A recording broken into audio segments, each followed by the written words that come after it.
basically what I'm getting at with the car is that the car is fantastic.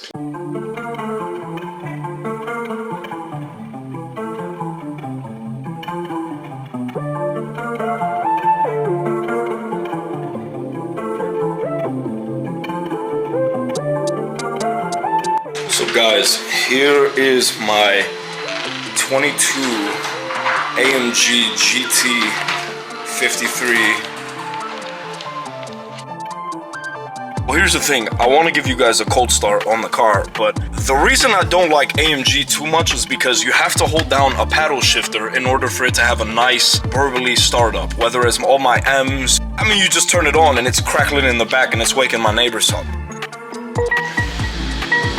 It makes no sense for Mercedes to do this. Now, here's my favorite part. Are you ready? This is how the exhaust sounds.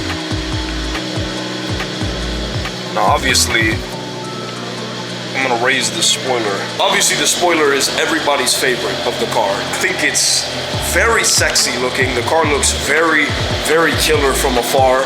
The reason I bought this car is because I had the C8 and I also had the BMW X6M. Here's the thing. I was paying $3,000 or $4,000 a month with insurance on the Corvette and the X6. You guys gotta understand, I have a house, I have mouths to feed. I didn't really give a shit about having the two cars. It was really cool at one point because I could just hop in the SUV and then hop in the Corvette. But $3 to $4 grand a month, you have to understand, is I can have a Lambo. Now, this is my true Greek roots, okay? G-Class. GT is very popular in America, but in Greece, so my cousins, everyone that's calling me, Malaka, you got GT? You never fucking see this car. Europe, sure, but Greece, Malaka, we're poor.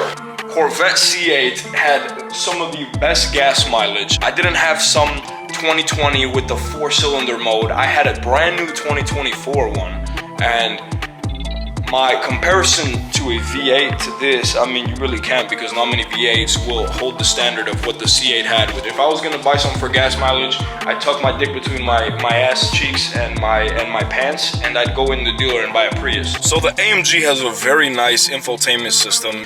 All of your buttons here will be the idle engine, which I think is the gayest thing they could have put in this car. A spoiler, which will go up and down, and you can see it in my mirror. Probably not. Listen, you guys gotta understand, I'm crazy for Beamers, but I mean, when you come into something like this, it's phenomenal. This car is amazing to ride. I fly down $120 in this thing on the highway, hitting corners and turns, and this thing is a 4-door coupe. It handles like it shouldn't handle. I have seat kinetics, which will be somewhat of like a massage. It'll just move the seat a little bit and, you know, kind of keep you awake, whatever, it's gay. So I'm on the way to go pick up my dry cleaning. One downside that I forgot to mention 100% on the GT, I have nowhere to fit any of my dry cleaning. The hooks in the back are very, very small, and they're probably good for a shirt and a pair of pants, like when I go to the gym and I bring my clothes to go change before I go into the office.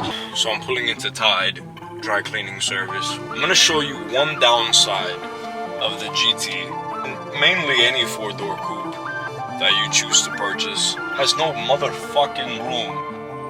I got a 10-15 minute ride home, so I'm not really worried about them getting crinkled or whatever, and if they do, I just bring them back. So check it out. This is where the clothes go. There's nowhere to hang it, but I will tell you one thing. The one thing I appreciate this car about is that it's so smooth that the clothes won't fall. No downside there. Listen, if you're anybody like me and you kind of don't give a shit about space, this car is probably the one for you. I mean, I was gonna get the 2-door S version, and I probably couldn't have even fit a fucking duffel bag for the gym in there. That's something I would have lived with, because 707 horsepower, Rentec tuned, big turbo.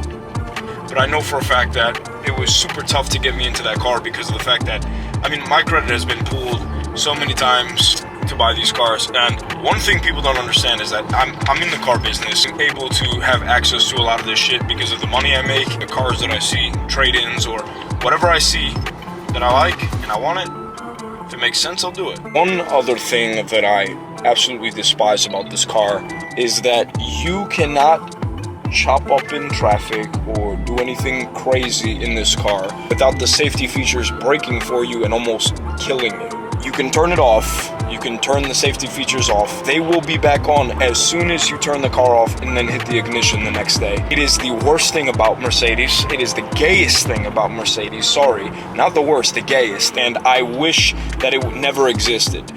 Now, I believe you can code it. I believe you can get it coded out. I'm not a nerd. I'm not gonna probably do any of that stuff. I just drive responsibly. So this will generally, in a sense, conclude my analysis on owning the GT, and it's been over a month.